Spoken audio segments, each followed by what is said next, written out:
ஜனமே, கர்த்தரிடத்தில் எதிர்பார்ப்பது பணம் அல்ல.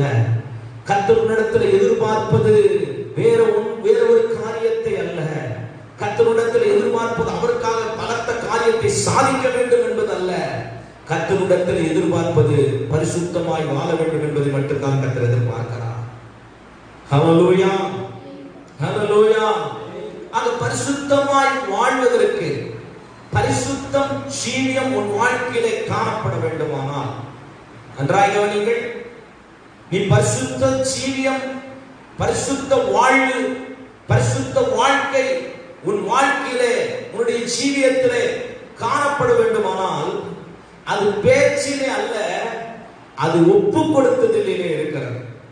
அது பேச்சில் அல்ல, அது ஒப்பு கொடுத்ததிலே இருக்கிறது. ஆக பரிசுத்த வாழ்வு எங்க இருக்குதுன்னு சொன்னா ஒப்பு கொடுத்ததிலே இருக்கிறது. ஆக எனக்கு அன்பான கர்த்தருடைய பிள்ளைகளே, பரிசுத்தத்தை வாஞ்சிக்கிற, பரிசுத்த நிலையிலே தேவனோடு நிற்க வேண்டும் என்று ஆசைப்படுகிற, பரிசுத்த ஜீவியம் செய்ய வேண்டும் என்று விரும்புகிற தேவ ஜனமே, பேச்சில பரிசுத்தம் பரிசுத்தம் என்பதல்ல, பரிசுத்த ஜீவியம் வேறு பிரிக்கப்பட்ட வாழ்க்கையில் இருக்கிறது. பரிசுத்த ஜீவியம் பிரித்தெடுக்கப்பட்ட ஜீவியத்தில் இருக்கிறது. பரிசுத்த ஜீவியம் ஒப்பு கொடுத்தலிலே இருக்கிறது. சரியான ஒப்பு கொடுத்தல் உன் வாழ்க்கையை பரிசுத்தப்படுத்தும். சரியான பிரதிஷ்டை உன் வாழ்க்கையை பரிசுத்த ஜீவியத்தில் நடத்தும். சரியான அர்ப்பணிப்பு உன் வாழ்க்கையிலே பெரிய மாற்றத்தை கொண்டு வரும் என்பதிலே சந்தேகம் இல்லை. ஆக இந்த மாதங்களில நான் ஒப்பு கொடுத்தல் என்கிறதான ஒரு தலைப்பை உங்களுக்கு மையப்படுத்துகிறேன். பரிசுத்த ஜீவியமும் ஒப்பு கொடுத்தலும். ஆக நாம் பரிசுத்தமாய் வாழ நாம் எவைகளெல்லாம் ஒப்பு கொடுக்க வேண்டும் என்று பார்க்கும் பொழுது, முதலாவதாக நம்முடைய சிந்தையை நாம் ஒப்பு கொடுக்க வேண்டும்.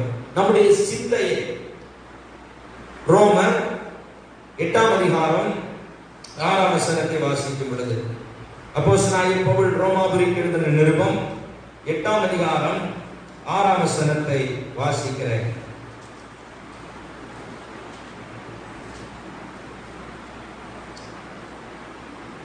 மாம்சத்தின் சிந்தை மரணம், ஆவியின் சிந்தையோ ஜீவனும் சமாதானம். மாம்சத்தின் சிந்தை மரணம், ஆவியின் சிந்தையோ ஜீவனும் சமாதானம். ஆவியின் சிந்தை ஜீவனும் சமாதானம். அப்ப ஆவியின் சிந்தை நம்ம எதிலே நடத்துகிறது? ஜீவனிலும் சமாதானத்திலும் நடத்துகிறது. அப்ப ஒரு பரிசுத்த ஜீவியத்திற்கு நீ ஒப்பு கொடுக்க வேண்டிய முதல் பகுதி உன்னுடைய சிந்தையை நீ ஒப்பு கொடுக்க வேண்டும். சிந்தை, ஆவியின் சிந்தை உனக்குள்ளே உண்டாக வேண்டும். மாம்சத்தின் சிந்தை அழிக்கப்பட வேண்டும். ஆவியின் சிந்தை தான் ஜீவனையும் சமாதானத்தையும், லைஃப் அண்ட் பீஸ், ஜீவனையும் சமாதானத்தையும் வாழ்க்கையில் உண்டாக்குவது ஆவியின் சிந்தை. ஆகதான் அப்போஸ்தலனாகிய பவுல் ரோமாவின் திருச்சபைக்கு அவர் எடுத்து காண்பிக்கும் பொழுது அவர் சொல்லுகிறார், தன்னுடைய வாழ்க்கையவே முன்வைக்கிறார். ஒரு காலத்துல நான் இப்படி இருந்தேன், ஆனா ஒரு காலத்துல கர்த்தர் என்னை பாவங்களில் இருந்து விடுதலையாக்கி, ஆண்டவர் என்னுடைய எல்லாவற்றிலும் இருந்து கர்த்தர் என்னை விடுதலையாக்கி, கர்த்தருடைய ஆவியினால் எனக்கு நடத்தப்படுகிறேன். ஆகினால் ஒரு நாட்களிலே மாம்ச சிந்தை மரணத்துக்கு நேராய் நடத்தினது. இன்றைக்கோ ஆவியின் சிந்தை என்னை ஜீவனுக்குள்ளும் சமாதானத்துக்குள்ளும் என்ன செய்கிறது? நடத்துகிறது. அப்ப பரிசுத்த ஜீவியத்திற்கு நீ ஒப்பு கொடுக்க வேண்டிய முதல் பகுதி, உன் வாழ்க்கையில் ஜீவனின் சமாதானத்தை உண்டாக்குகிற ஒரு காரியம், ஆவியின் சிந்தையை நாம் தரித்துக் கொள்ள வேண்டும். மாம்ச சிந்தையை நாம் என்ன செய்ய வேண்டும்? நம்மை விட்டு ஒழித்து போட வேண்டும். மாம்ச சிந்தை மரணத்தை உண்டாக்கினது. நன்றாய் கவனிங்கள். சிந்தை எதற்கு அடையாளமாக இருக்கிறது சொன்னால் ஆத்துமாவுக்கு அடையாளமாக இருக்கிறது. சிந்தை எந்த பகுதியோ அந்த பகுதி ஆத்துமாவோடு தொடர்புடையதாக இருக்கிறது. நம்முடைய ஆத்துமாவில் தான் சிந்தைங்கிறதான பகுதி அங்கே வெளிப்படுகிறதா இருக்கிறது. நம்முடைய யோசனைகள், நம்முடைய சிந்தனைகள், இதுதான் நம்முடைய ஆத்துமா. ஆத்துமா குற்றமற்றதாக காணப்பட வேண்டும். ஆத்துமா பரிசுத்தமுள்ளதாய் காணப்பட வேண்டும். இந்த ஆத்துமா தேவனுடைய கரத்திற்கு போக போகிறது. இந்த ஆத்துமா தான் கடைசி நாட்களிலே உயிர்ப்பிக்கப்பட போகிறது. இந்த ஆத்துமாவுக்கு தான் மகிமையின் சரீரத்தை கர்த்தர் கொடுக்க போகிறார். ஆதாம் அடைந்த மரணம் எங்கே? அவனுடைய ஆத்துமாவிலே ஆதாம் மரணம் அடைந்தான். கீழ்ப்படியாமையினாலே அவன் பாவத்திற்குள்ளே வந்த பொழுது, அவன் தேவனுக்கு விரோதமான காரியங்களை அவன் செய்த பொழுது, தேவனுடைய வார்த்தைக்கு கீழ்ப்படியாமை அவனுக்குள்ளே வந்த பொழுது பாவம் வந்தது. இந்த பாவம் அவனை ஆத்துமாவிலே மரணத்தை கொண்டு வந்தது. அவனுடைய சிந்தையிலே, ஆவிக்குரிய சிந்தையிலே அவனுக்கு மரணத்தை கொண்டு வந்தது.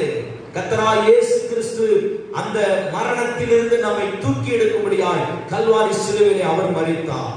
அவர் மரித்தபடியினால் நமக்கு ஜீவன் இருக்கிறது. அவர் மூன்றாம் நாள் உயிரோடு இருந்தபடினால் இன்றைக்கு நாமும் ஜீவனோடு இருக்கிறோம். ஹல்லேலூயா, ஹல்லேலூயா. ஆக சிந்தை ஆத்மாவோடு தொடர்புடையதாக இருக்கிறது. ஆக உங்கள் சிந்தை ஆவியின் சிந்தையா இருக்குமானால் உங்களுடைய ஆத்மா கர்த்தர் வாழுகிற, கர்த்தருடைய பிரசன்னத்தை சுமக்கிற ஒரு ஆத்மாவாய், கர்த்தர் ஜீவிக்கிற, கர்த்தருடைய பிரசன்னத்தை உணர்கிற ஒரு ஆத்மாவாய், பரிசுத்தமுள்ள ஒரு ஆத்மாவாய் காணப்படும். ஆக பரிசுத்த வாழ்வுக்கு உங்கள் சிந்தையை நீங்கள் ஒப்புக் கொடுக்க வேண்டும்.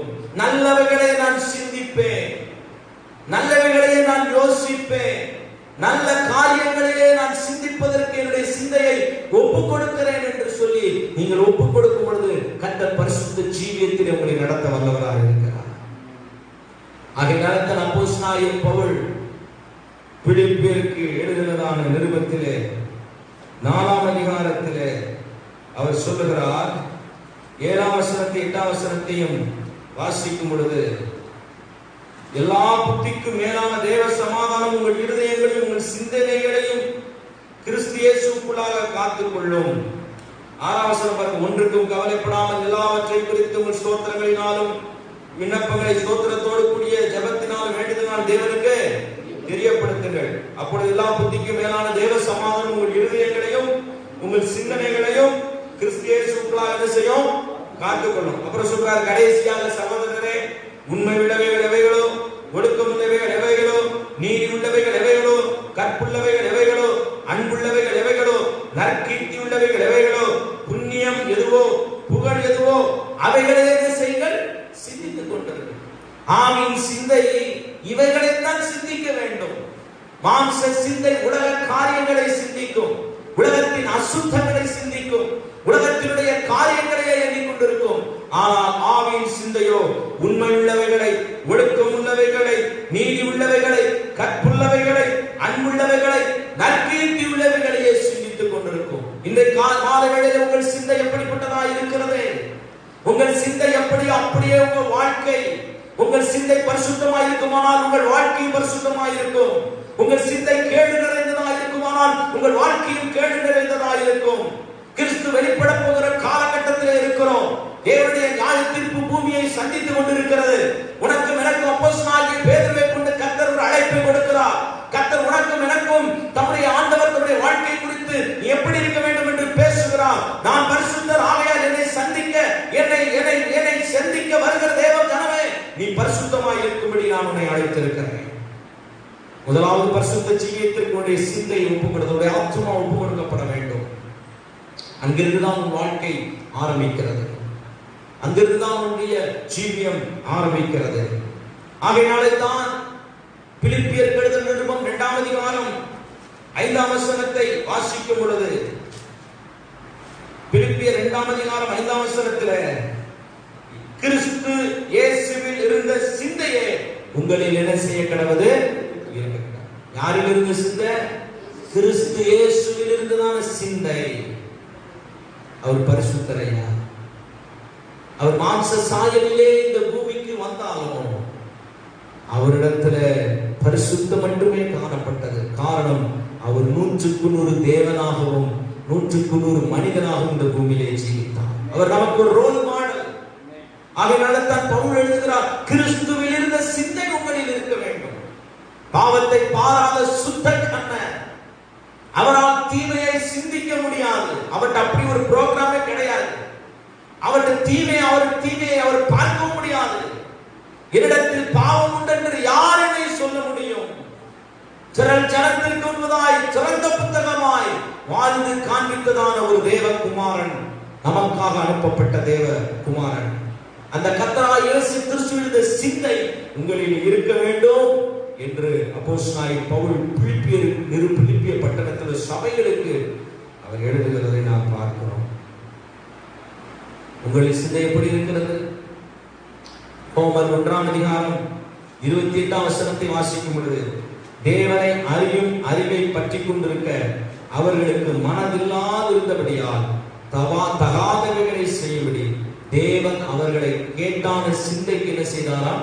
ஒப்பு கொடுத்தார். தேவனை பற்றி அறிகிற அறிவு என்ன செய்யல மனுஷனுக்கு இல்லை. தேவ பிள்ளையே, தேவ ஜனமே, உன்னோடு தான் கர்த்தர் பேசிக் கொண்டிருக்கிறார். தேவனை பற்றிதான, தேவனை குறித்ததான அறிகிற அறிவு உன் வாழ்க்கையிலே உண்டாயிருக்க வேண்டும். இன்னைக்கு தேவனை குறித்ததான அறிவு, தேவனை அறியும் அறிவு உங்கள் வாழ்க்கையிலே அந்த வாஞ்சை வரமாட்டேங்குது. தேவனை அறியணும், தேவனை இன்னும் அறியணும். ஒரு மனிதனை தெரியும் என்பது வேற, ஒரு மனிதனை அறிந்திருக்கிறேன் என்பது வேற. ரெண்டு சொல்லுக்கு வித்தியாசம் இருக்கிறது. அது கிறிஸ்துவ மார்க்கத்திற்கு, கிறிஸ்துவ ஜீவியத்திற்கு வந்திருக்கிற தேவஜனமே, கர்த்தர் உன்னிடத்துல கேட்க தேவனை அறிகிற அறிவு, அதுதான் அவன் வாழ்க்கையில் என்ன செய்யணும்? அவன் உண்டாகிறதான் பற்றிக்கொள்ளணும். இன்னைக்கு அதற்கு மனதில்லை என்று சொல்லுகிறார். மனதில்லை தேவனை பற்றிக்கொள்ள, தேவனை அறிகிறதற்கு மனதில்லை, தேவனை அறிகிற அறிவிலே வளர்வதற்கு மனதில்லை. உலக அறிவு இருமாப்பை உண்டாக்கும். உலக அறிவு உங்களுக்கு உங்கள் வாழ்க்கையில் இருமாப்பை தான் உண்டாக்கும். உலக அறிவு உங்களை பெருமைக்குள்ளே உண்டாக்கும். உலக அறிவினாலே நீங்கள் ஒன்றும் செய்ய முடியாது. விஞ்ஞானத்தினால ஏதாவது செய்ய முடிஞ்சா? சயின்ஸ்னால ஏதாவது செய்ய முடிஞ்சா? ஒன்றும் செய்ய முடியல. எவ்வளவோ டெக்னாலஜி இருக்கு, என்னமோ செஞ்சிருவோம், என்னத்தையும் பண்ணிடுவோம். நாங்க நினைச்சா வானத்துக்கு ஏறி போயிருவோம்னா, ஆனா ஒரு கண்ணுக்கு தெரியாத ஒரு கிருமி கொரோனாவால எல்லாம் வீட்டை கூட்டிட்டு உள்ள உட்கார்ந்து இருக்கிறான். ஒன்றும் செய்ய முடியல. நாட்டில எத்தனையோ படிப்பாளிகள், எத்தனையோ சயின்டிஸ்ட், எத்தனையோ மருத்துவ டெக்னாலஜிகள், ஆனால் அந்த கொரோனாவை ஒருவனால என்ன செய்ய முடியல, அழிக்க முடியல. அது தேவனை அறிகிற அறிவில இன்னைக்கு ஜனங்கள் வளர்கிறது இல்லை. கிறிஸ்துவ பிள்ளைகள் இன்னைக்கு தேவனை அறிகிற அறிவிலே இல்லை. இத்தனை நாட்கள் லாக்டவுன், வேலை இல்லை, என்ன செய்து கொண்டிருந்தீர்கள்? கர்த்தர் எவ்வளவு தூரம் நீங்கள் அறிந்திருக்கிறீர்கள்? தெருக்கள்ல பார்க்கிறோம், ஊர்ல பார்க்கிறோம், வீதிகள்ல பார்க்கிறோம், பலவிதமான கல்யாணத்திலே ஜனங்கள் போய் கொண்டிருக்கிறார்கள். நீங்கள் எப்படி இருக்கிறீர்கள்? உங்களுடைய நேரத்தை நீங்கள் எப்படி செலவழித்துக் கொண்டிருக்கிறீர்கள்? ஆராதனை இல்லை, சபைகள் எல்லாம் பூட்டப்பட்டிருக்கிறது. நாங்க சிலரை பார்த்து சிலர்கிட்ட போன் பண்ணி கூட கேட்டிருக்கிறேன். ஞாயிற்றுக்கிழமை கூட உணர்வு இல்லாம நல்லா சாப்பிட்டு தூங்கி கொண்டிருக்கிற விசுவாசிகள் இருக்கிறார்கள். எனக்கு அருமையான தேவனுடைய பிள்ளை, ஜாக்கிரதை, ஜாக்கிரதை. கடைசி நாட்களில் இப்படியெல்லாம் நடக்கும் என்கிறதை கண்கூடாக பார்த்ததுக்கு அப்புறம் ஒரு உணர்வு இல்லாமல் இருப்பாயானால், கடைசி நாட்களில் இப்படிப்பட்டவர்கள் எல்லாம் சம்பவிக்கும் என்பதை கண்கூடாக பார்த்ததுக்கு அப்புறமும் ஒரு உணர்வு இல்லாமல் இருப்பாய், அச்சாத்திரமையாக இருப்பாயானால், உன்னுடைய நிலைமை எப்படி இருக்க போகிறது யோசித்துப்பா. உன்னுடைய நிலைமை எப்படி இருக்கும் என்பதை யோசித்துப்பா. இதன் மூலமாக தேவன் உன்னை உணர்த்தும்படி விரும்புகிறார். ஆக தேவனை அறிகிற அறிவை பற்றி கொண்டிருக்க ஜனங்கள் மனதில்லாமல் இருந்தபடினால் கர்த்தரே அவர்களை கேட்டான சிந்தைக்கு ஒப்புக் கொடுத்தார். கேட்டான சிந்தைக்கு கர்த்தர் ஒப்புக் கொடுப்பதற்கு முன்பதாக உன்னுடைய சிந்தையை, ஆவியின் சிந்தையிலே உன்னை நீ ஒப்புக் கொடுப்பதற்கு, உன்னுடைய சிந்தையை கிறிஸ்து இயேசுவுக்குள்ளாய் ஒப்புக்கொடு. பரிசுத்தமாய் வாழ்வதற்குடைய சிந்தையை கர்த்தருடைய கரத்திலே ஒப்புக்கொடு. கர்த்தருடைய சிந்தையையும் இருதயத்தையும் அவர் காத்துக்கொள்ள அவர் வல்லவராய் இருக்கிறார். அல்லேலூயா, அல்லேலூயா, அல்லேலூயா. இரண்டாவது, பரிசுத்த ஜீவியத்திற்கு நீ ஒப்புக் கொடுக்க வேண்டிய இரண்டாவது பகுதி உன்னுடைய கண்கள். உன்னுடைய கண்கள். அருமையான தேவ பிள்ளைகளே, பரிசுத்தத்திற்கும் கண்ணுக்கும் ரொம்ப கனெக்ஷன் இருக்கு. பரிசுத்தத்திற்கும் கண்ணுக்கும் ரொம்ப கனெக்ஷன் இருக்கு. அதனால்தான் மார்க் எழுதின சுவிசேஷத்தின் புத்தகம் 9ஆம் அதிகாரம் நம்முடைய வாழ்க்கைக்கும் கண்ணுக்கும் ரொம்ப சம்பந்தம் இருக்குது. 47ஆம் வசனம், மார்க் எழுதின சுவிசேஷத்தின் புத்தகம் 9ஆம் அதிகாரம் 47ஆம் வசனத்தை வாசிக்கும் பொழுது, 9:47, உன் கண் உனக்கு இடரல் உண்டாக்கினால் அதை பிடுங்கி போடு. நீ 2 கண்ணுடையவனாய் நரக அக்கினியில் தள்ளப்படுவதை பார்க்கிறோம். ஒற்றை கண்ணுடையவனாய் தேவனுடைய ராஜ்யத்தில் பிரவேசிப்பது உனக்கு நலமாயிருக்கும். தேவனுடைய ராஜ்யத்திற்கு போகின்ற வாசல் விருப்பம், கர்த்தருடைய வருகை வந்தா அப்படியே பல்லவத்துக்கு போயிடலாம்ன்ற ஒரு பெரிய சந்தோஷம் பாக்கியம்லாம் நமக்குள்ள என்ன செய்கிறது இருக்கிறது.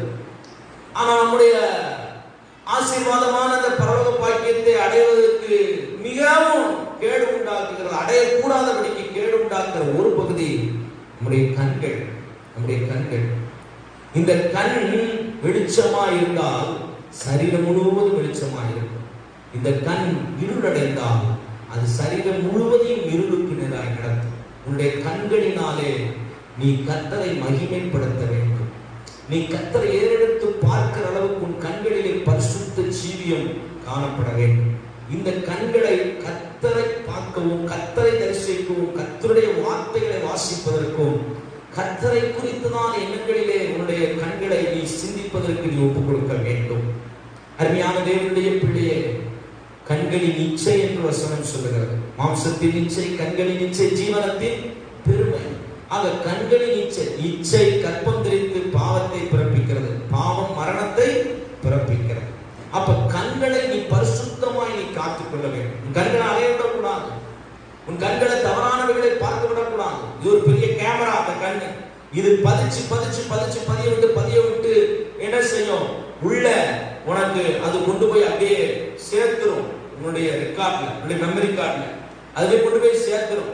நீங்க என்ன சொல்லுவாங்க, டிவி பாக்குறேன் பாஸ்டர், நல்லதெல்லாம் எடுத்துக்கிறோம், கெட்டதை விட்டுருவோம்.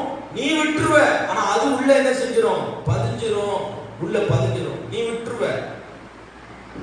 எனக்கு அருமையான தேவ பிள்ளையே, எனக்கு அருமையான தேவ ஜனமே, உன்னுடைய தந்திரமான மாயமான வார்த்தைகளினாலே நீ உன்னை அலட்டிக் கொள்ளாதபடி ஆண்டவர் உனக்கு கொடுத்திருக்கிற கண்களை பரிசுத்தமாய் வாழ்வதற்கு அந்த கண்களை நீ ஒப்புக் கொடுப்பாயானால் உன்னுடைய கண்கள் தேவனை நோக்கி பார்க்கும் பொழுது தாவீது சொன்னது போல, எனக்கு ஒத்தாசை வருகிற பர்வதங்களுக்கு நேராய் என் கண்களை என்ன செய்கிறேன், ஏறெடுக்கிறேன். வானத்தையும் பூமியையும் படைத்த கர்த்தரிடத்தில் எனக்கு என்ன வருகிறது, கண்களை ஒப்புக் கொடுக்கிறேன். கெட்டதை பார்க்க மாட்டேன், கெட்ட காரியங்களுக்கு என் கண்களை ஈடுபடுத்தி பார்க்க மாட்டேன். என் கண்கள் மூலமாய் செய்யப்படுறதான் பாவங்கள் அநேகம்.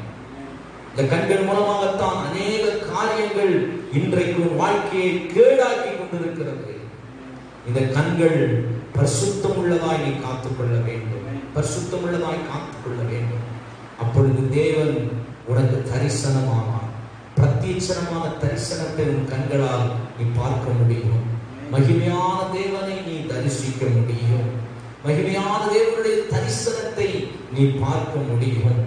தேவன் உன் கண்களை கர்த்தருக்கென்று ஒப்புக் கொடுக்கும்படி உன்னை அறிவுறுத்துகிறார். அல்லேலூயா, அல்லேலூயா, அல்லேலூயா.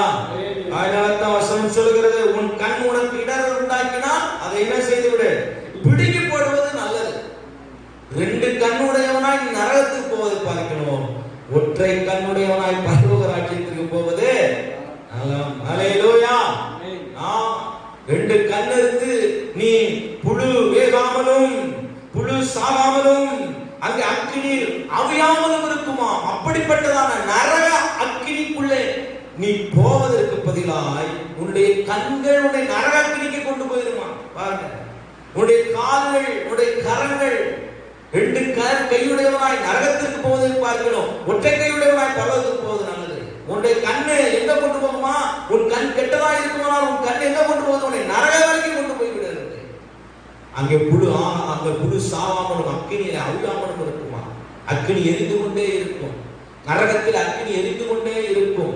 ஆனால் அங்கே புழு சாகாது, அதிலே எரிந்து கொண்டே இருக்க வேண்டும். அப்படிப்பட்டதான நரகம், அந்த நரகம் இருக்கிறது என்பதை ப்ரூவ் பண்ணி இருக்கிறார்கள். வேதவசனம் சொல்லுகிறது, நரக அக்கினி இருக்கிறது. நீ 2 கண்ணுடையவனாய் பாவம் செய்து நரக அக்கினிக்கு போவதை பார்க்கிறோம்.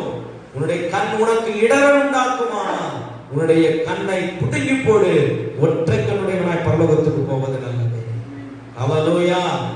ஆகையால் ஒரு பரிசுத்த ஜீவியத்திற்கு 2வது நீ ஒப்புக் கொடுக்க வேண்டியது உன்னுடைய கண்கள். 3வதாக உன்னுடைய பரிசுத்த ஜீவியத்திற்கு நீ ஒப்புக் கொடுக்க வேண்டிய 3வது ஒரு பகுதி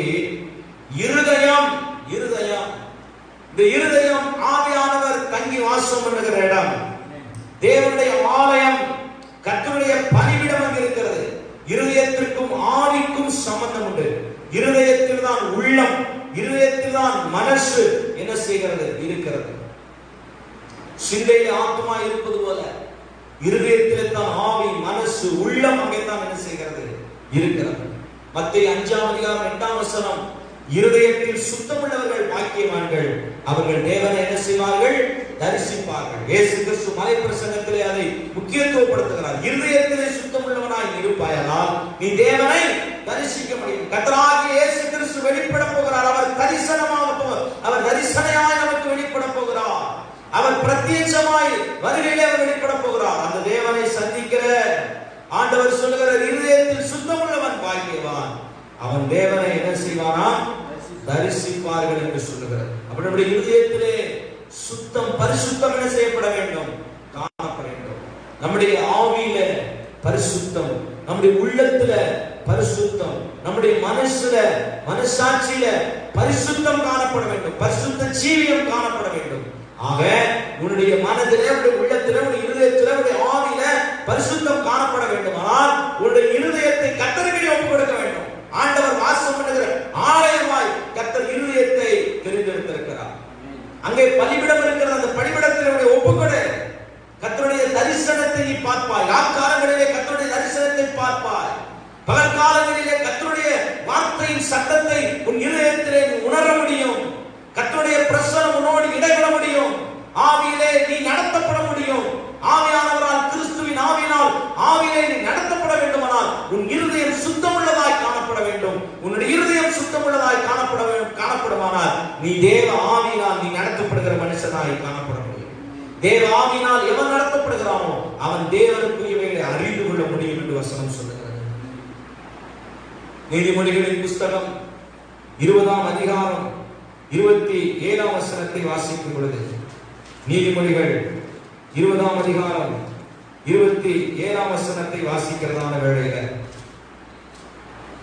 மனுஷனுடைய ஆவி கர்த்தர் தந்த தீபமாய் இருக்கிறது, அது உள்ளத்தில் உள்ளவைகள் எல்லாம் மனுஷனான் ஆராய்ந்து பார்க்கும். மனுஷனுடைய ஆவி கர்த்தர் தந்த தீபமாய் இருக்கிறது, உள்ளத்தில் உள்ளவைகள் எல்லாம் அதை செய்யலாம் ஆராய்ந்து பார்க்கும்.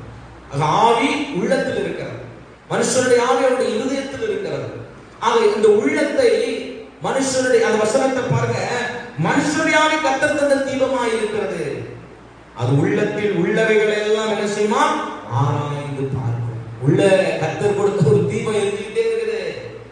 அது நம்ம உள்ளத்தில் உள்ளது அப்படியே ஆண்டவருக்கு வெளிச்சம் போட்டு காமிச்சு கொண்டே இருக்கும். காரணம், இந்த இருதயத்தில் தான் அந்தரங்க பகுதி இருக்கிறது. அந்தரங்கத்திலே பாவம் செய்தவனை ஒருவனும் கண்டுபிடிக்க முடியாது, தேவனை தவிர. இந்த கனேக தேவ பிள்ளையை சத்துருவானவன் வஞ்சிக்கிறதான ஒரு பகுதி அந்தரங்கம், இருதயம். ஏனென்று சொன்னால் வெளிப்பிரகாரமான காரியங்கள் மனிதர்கள் கண்டுபிடித்து விடுவார்கள். மனிதனோ முகத்தை பார்க்கிறான், கர்த்தரோ இருதயத்தை பார்க்க வல்லவராய் இருக்கிறார். ஆக சாத்தானானவன் நம்முடைய இருதயத்தை வஞ்சிக்கிறான், நம்முடைய இருதயத்தை அவன் பக்கமாய் திருப்ப முயற்சிக்கிறான். அந்த இருதயத்தை அவன் வசமாய் மாற்றிக்கொண்டு அங்கே அவனுடைய செயல்பாடுகளை திட்டம் பண்ணுகிறான். ஆக இருதயத்தை நீ பிசாசுக்கு நீ ஒப்பு கொடுக்காதே, இருதயத்தை பிசாசுக்கு நீ இடம் கொடுக்காதபடி ஜாக்கிரதையாயிரு. 1 பேதுரு 5:6 வசனங்களை நீங்கள் வாசித்து பார்க்கும் பொழுது, உங்கள் எதிராளியாகிய சாத்தான் எவனை விடுங்களாமோ என்று வகை தேடி சுற்றி திரிந்து கொண்டிருக்கிறான். உன்னுடைய பரிசுத்த ஜீவியத்திற்கு தேவ பிள்ளையே, உன்னுடைய இருதயம் ஒப்பு கொடுக்கப்பட வேண்டும். உன்னுடைய இருதயம் ஒப்பு கொடுக்கும் பொழுதுதான் உன் வாழ்க்கை ஆசீர்வதிக்கப்பட முடியும். ஆகையினாலே தான் எனக்கு அன்பான தேவனுடைய ஜனமே, கர்த்தருடைய ஆண்டவர் கர்த்தர் சொல்லுகிறார், உள்ளத்தின் நிறைவே வாய் என்ன செய்யும், பேசும். இருதயத்தில் என்ன இருக்குதோ அது வாயில் என்ன செஞ்சிடும், வெளிப்பட்ட பேச்சில் என்ன செய்யும், வெளிப்படும். இருதயத்தில் பரிசுத்தம் இருந்தால் வார்த்தைகள் பரிசுத்தமாக இருக்கும். இருதயம் முழுவதும் சினிமாவால் நிரப்பப்பட்டிருந்தால் நம்முடைய வார்த்தை சினிமா பேச்சு தான் வரும். இருதயத்தில் வடிவேல் ஜோக்கா இருந்துச்சுன்னா வடிவேல் ஜோக்கு தான் எக்ஸ்ட்ரா சொல்லுவோம். சில ஊழியக்காரங்களே பார்த்து எதுக்கிட்டாலும் வடிவேல் ஜோக்கு சொல்றத பார்த்திருக்கிறேன். அப்ப விசுவாசியை பார்க்கிறேன், வடிவேல் ஜோக்கு சொல்லி சிரிக்கிறத பார்க்கிறேன். இருதயம் முழுவதும் அதான் நிரப்பப்பட்டிருக்கிறது, ஜோக்கான நிரப்பப்பட்டிருக்கிறது. இருதயம் முழுவதும் வார்த்தையினால், கர்த்தருடைய வார்த்தையினால் நிரப்பப்பட்டால் வாயிலிருந்து பேசுகிற வார்த்தை அநேகரை பலப்படுத்தும், உன்னையும் பலப்படுத்துவது அல்லவிடதாக இருக்கிறது. கர்த்தருடைய வார்த்தை வல்லமை உள்ளதா இருக்கிறது. கர்த்தருடைய வார்த்தை ஆவியாயும் ஜீவனுமான வசனங்களாய் இருக்கிறது.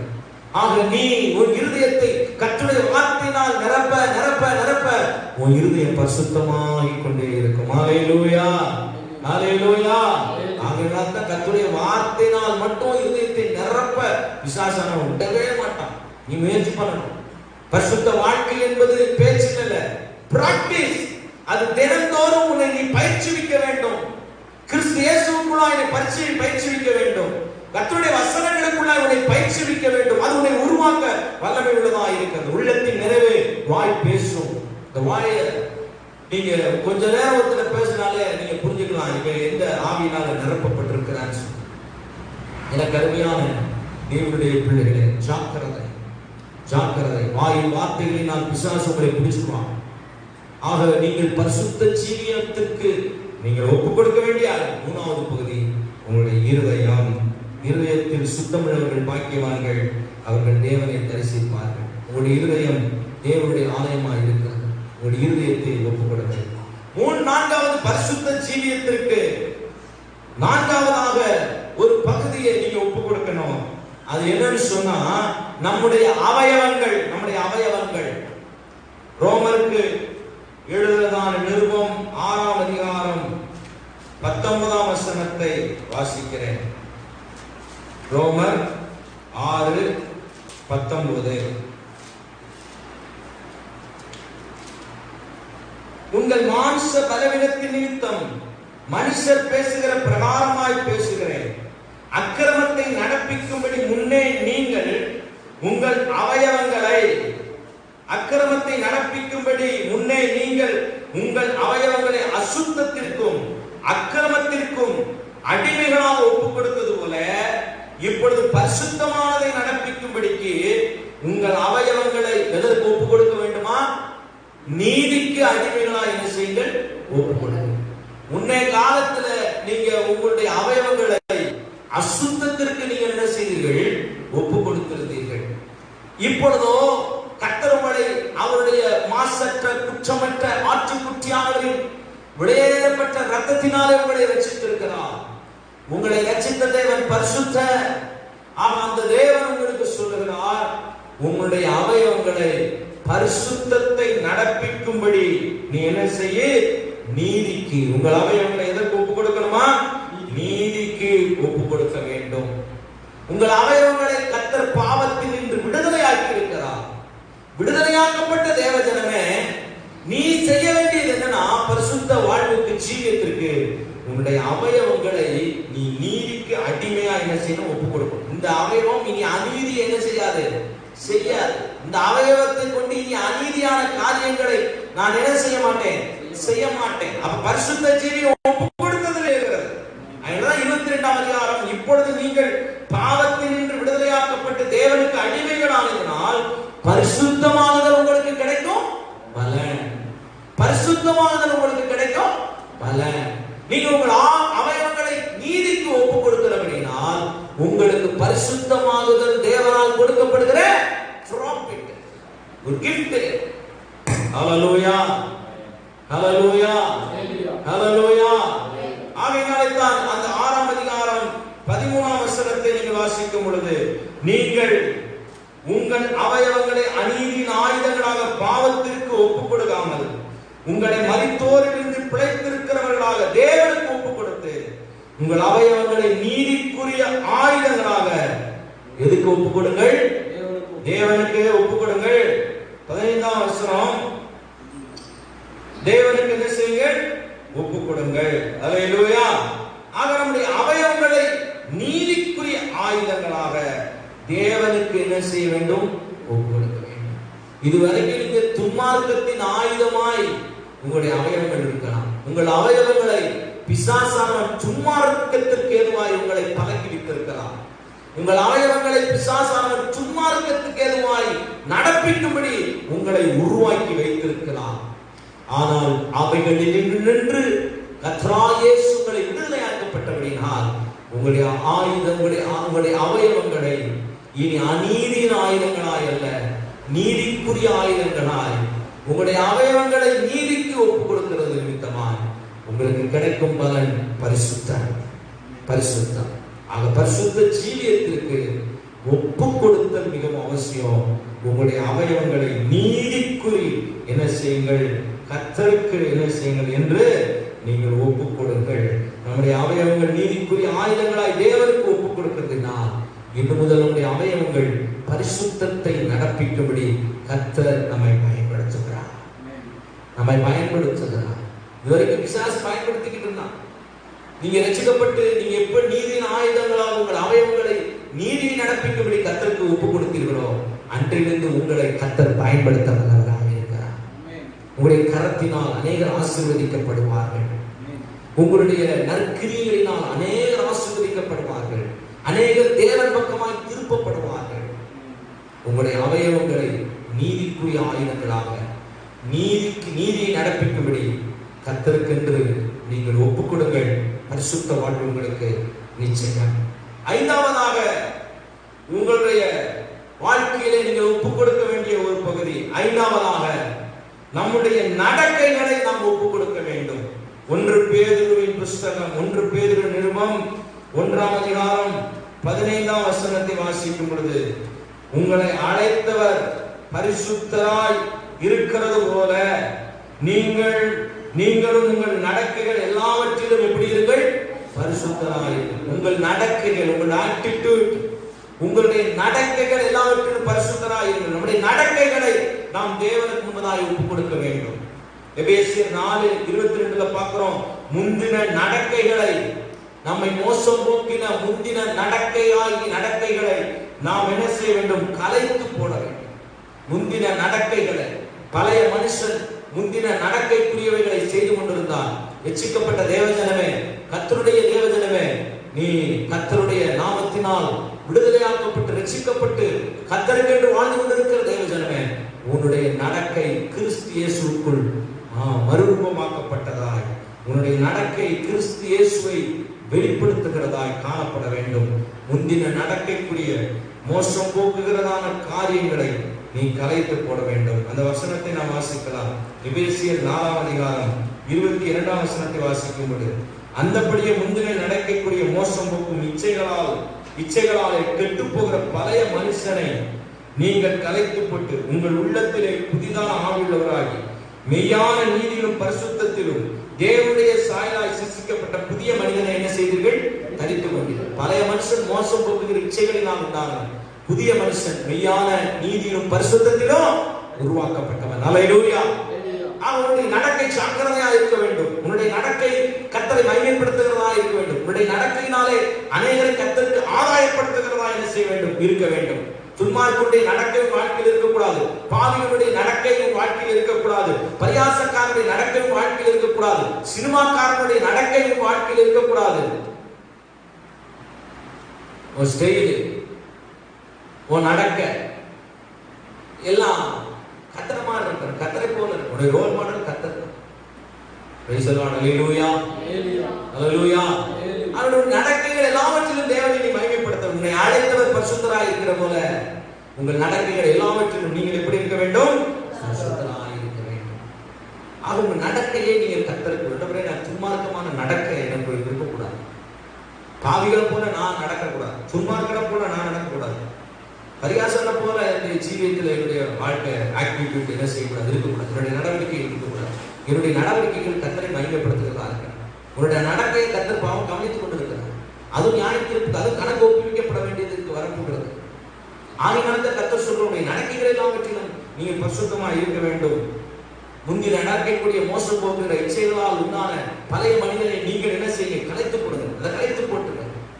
இனிமையான நீதியிலும் பரிசுத்தத்திலும் வளர்கிற புதிய மனிதனை, தேவ சாயலாய் இருக்கிறதான அந்த மனிதனை நீங்கள் கலைத்துக் கொள்ளுங்கள். ஆதாம் தேவ சாயலில் இழந்து போனான். அவருடைய நடவடிக்கைகள் எல்லாம் பிசாசுக்குரியதாய் மாறி போனது. பிசாசுடைய வார்த்தைக்கு கீழ்ப்படிய ஆரம்பித்தார். ஆக தேவ மகிமை, தேவ சாயல் அவனை விட்டு இழுவிட்டு போனது.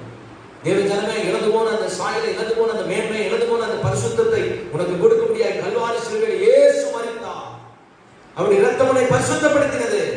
அவர் 3ஆம் நாள் உயிரோடு எழுந்தார். அந்த இயேசு இன்றைக்கு ஜீவிக்கிறபடினால் கெட்டு போகிற பழைய மனுஷனை சிலுவையில் அவரோடு அறையப்பட்டிருக்கிறது. இன்னைக்கு பரிசுத்தம் உள்ள மனிதனாய் நீ வாழும்படிக்கு கர்த்தர் உன்னை புதுப்பித்திருக்கிறார், உன்னை உருவாக்கி இருக்கிறார்.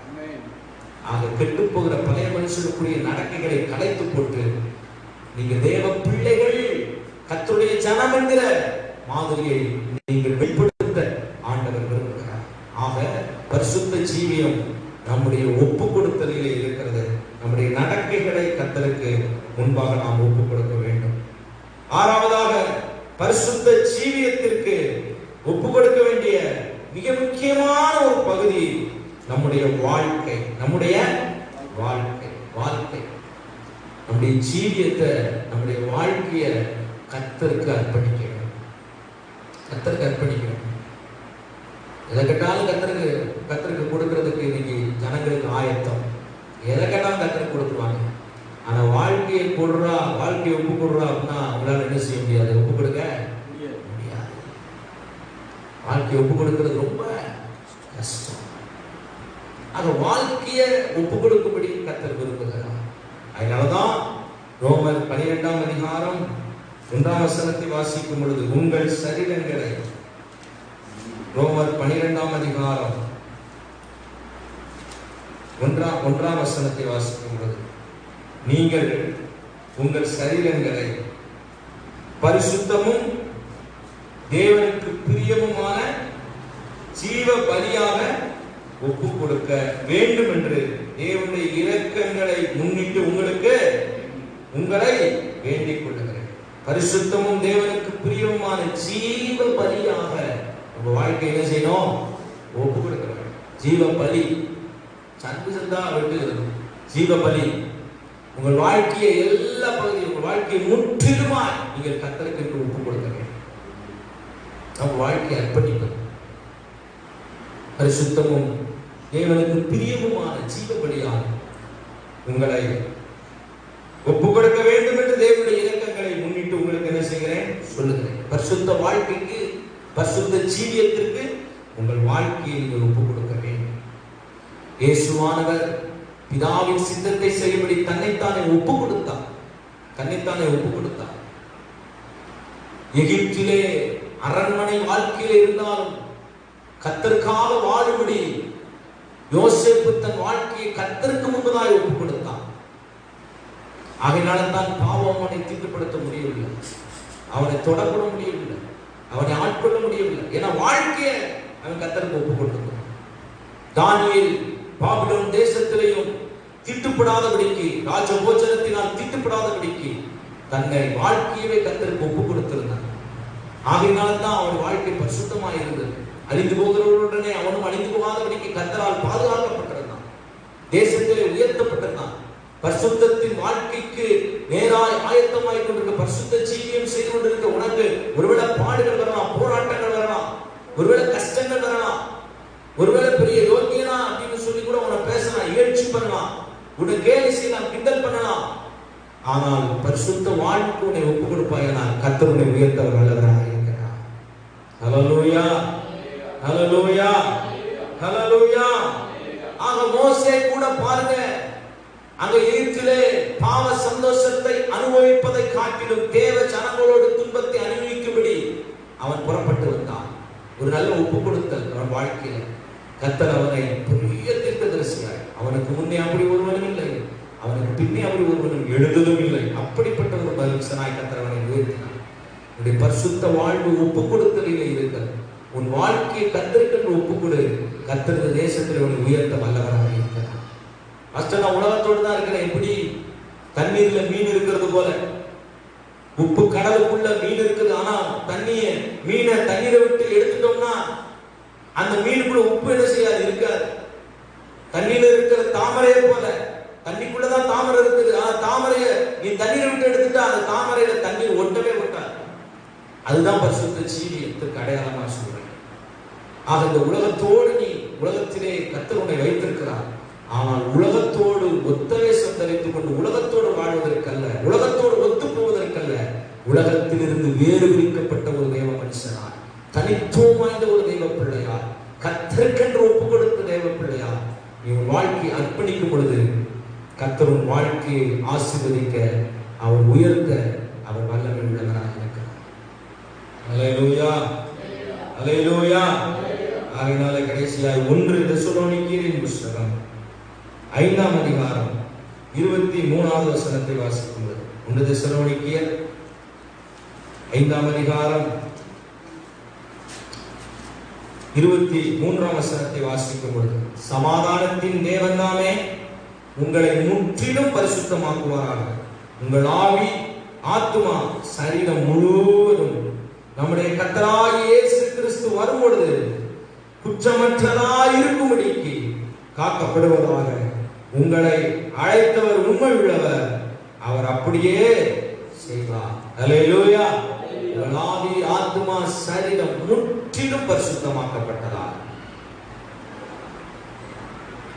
கர்த்தராகிய இயேசு கிறிஸ்து வரும்பொழுது குற்றமற்றதாய் இருக்கும்படிக்கு காக்கப்படுவதாக என்று சொல்லி அப்போஸ்தலனாகிய பவுல் தெசலோனிக்கே சபைக்கு அவர் எழுதுகிறார். கிறிஸ்து இயேசு வெளிப்படும் பொழுது உங்களுடைய வாழ்க்கை குற்றமற்றதாய் காக்கப்படும்படிக்கு உங்கள் ஆவி, உங்கள் ஆத்துமா, உங்கள் சரீரம் முற்றிலுமாய் சமாதானத்தின் தேவனுக்குள்ளாய் காக்கப்படுவதாக, பரிசுத்தமாய் வாழ்வதாக.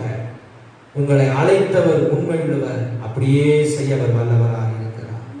அந்த பரிசுத்த ஜீவியமும் ஒப்பு கொடுத்தலும், பரிசுத்த ஜீவியமும் வாழ்க்கையில் தொடர்ந்து இருக்க வேண்டுமானால் ஒரு வாழ்க்கையை ஒப்பு கொடுத்தல் அவசியம். உன்னுடைய சிந்தை, உன்னுடைய கண்கள், உன்னுடைய அவயவங்கள், உன்னுடைய நடக்கைகள், உன்னுடைய இருதயம், உன்னுடைய வாழ்க்கை கர்த்தருக்கென்று ஒப்பு கொடுக்கப்படுவானால் நீ ஒரு பரிசுத்தவான், நீ ஒரு பரிசுத்த ஜீவியம் செய்யும்படி அழைக்கப்பட்ட ஒரு தேவ மனுஷனாய், நீ ஒரு பரிசுத்தம் உள்ளவன் என்கிற சாட்சி கர்த்தரால் உனக்கு உண்டாயிருக்கும். நீ பரிசுத்தவான் என்கிறதை மற்றவர்கள் உன்னை குறித்து சாட்சி சொல்லும் அளவிற்கு உன் வாழ்க்கை மறுரூபமாக்கப்படும். இந்த மாலைவேளையிலே நீங்கள் உங்களை ஒப்பு கொடுப்பீர்களா? இந்த மாலைவேளையிலே தேவனுக்கென்று நீங்கள் உங்களை அர்ப்பணிப்பீர்களா? உங்கள் வாழ்க்கையை ஒருவேளை இதுவரைக்கும் கர்த்தருக்கு அர்ப்பணிக்காமல் ஏதோ ஒரு கிறிஸ்துவ பிள்ளைங்கிற ஒரு பேரோடு வாழ்ந்து கொண்டிருப்பீர்களானா? ஏதோ நான் சபைக்கு போகிறேன், இருக்கிறேன், வாழுகிறேன் என்கிற ஒரு நிலைமையில் இருப்பீர்களானா? இன்றைக்கு உங்கள் வாழ்க்கையை ஒப்புக் கொடுங்கள். கர்த்தர் உங்கள் வாழ்க்கையை பலப்படுத்த, உங்கள் வாழ்க்கையின் எல்லா பகுதிகளையும் இன்றைக்கு சுத்திகரித்து உங்களை பலப்படுத்த, உங்களை ஆசீர்வதிக்க, உங்களை பரிசுத்தம் பண்ண கர்த்தர் வல்லவராய் இருக்கிறார். பரிசுத்த ஜீவியத்திற்கு ஒப்புக் கொடுத்தல் அவசியம். இன்றைக்கு ஒப்புக் கொடுங்க. ஆண்டவரே, என் சிந்தையை ஒப்புக் கொடுக்கிறேன், என்னுடைய இருதயத்தை ஒப்புக் கொடுக்கிறேன், என்னுடைய கண்களை ஒப்புக் கொடுக்கிறேன். சொல்லுங்கள் ஆண்டவரிடத்துல. ஹல்லேலூயா. தூராபா சந்தரா தூராகாமாலா தூரியா பிரகாரா. இயேசுவின் நாமத்தினால கர்த்தாவை ஒப்புக் கொடுக்கிற ஒவ்வொரு பிள்ளைகளையும் கர்த்தர் ஆசீர்வதிப்பீராக, பலப்படுத்துவீராக. உங்க நாமம் மகிமைப்படும்படியாக நாங்கள் ஜெபிக்கிறோம். ஓ உம்முடைய கிருபை, உம்முடைய கிருபை, உம்முடைய கிருபை, உம்முடைய கிருபை. ஹல்லேலூயா. அர்ப்பணித்தே அர்ப்பணித்தே அர்ப்பணித்தே அர்ப்பணித்தே என் ஆவி, ஆத்ம, சரீரம் அர்ப்பணித்தே. என் ஆவி, ஆத்ம, சரீரம் அர்ப்பணித்தே.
இனி வெளிப்பட போகிற ரட்சிப்புக்காய் காத்து கொண்டிருக்கிற மனுக்குலத்திற்கு, கிறிஸ்துவ ஜனத்திற்கு, ஆவிக்குரிய பிள்ளைகளுக்கு, நாங்கள் ஆராதிக்கிற பரிசுத்தர், நாங்கள் ஆராதிக்கிற தேவன், பிதாவாகிய தேவன் பரிசுத்தர், பட்சபாதம் இல்லாமல் நியாயம் தீர்க்கிறார்.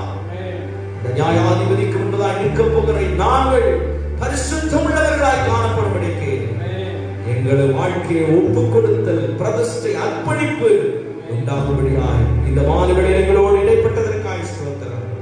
எங்களை தாழ்த்துகிறோம், ஒப்பு கொடுக்கிறோம். நீரே எங்களை பொறுப்படுத்திக் கொள்ளும், பெரிய காரியங்களை செய்யும். மட்டுமாய் கேட்ட ஒவ்வொரு பிள்ளைகளையும் கர்த்தர் ஆசீர்வதித்து மேன்மைப்படுத்தி உயர்த்துகிறார். இயேசு கிறிஸ்துவின் நல்ல நாமத்தில் ஜெபிக்கிறோம் எங்கள் ஜீவனுள்ள நல்ல பிதாவே, ஆமென். என் ஆத்துமாவே கர்த்தரை ஸ்தோத்திரி, என் முழுவதுமே பரிசுத்த நாமத்தை ஸ்தோத்திரி. என் ஆத்துமாவே கர்த்தரை ஸ்தோத்திரி. கர்த்தர் செய்த சகல உபகாரங்களையும் மறவாதே. God bless you. கர்த்தர் உங்களை ஆசீர்வதிப்பாராக.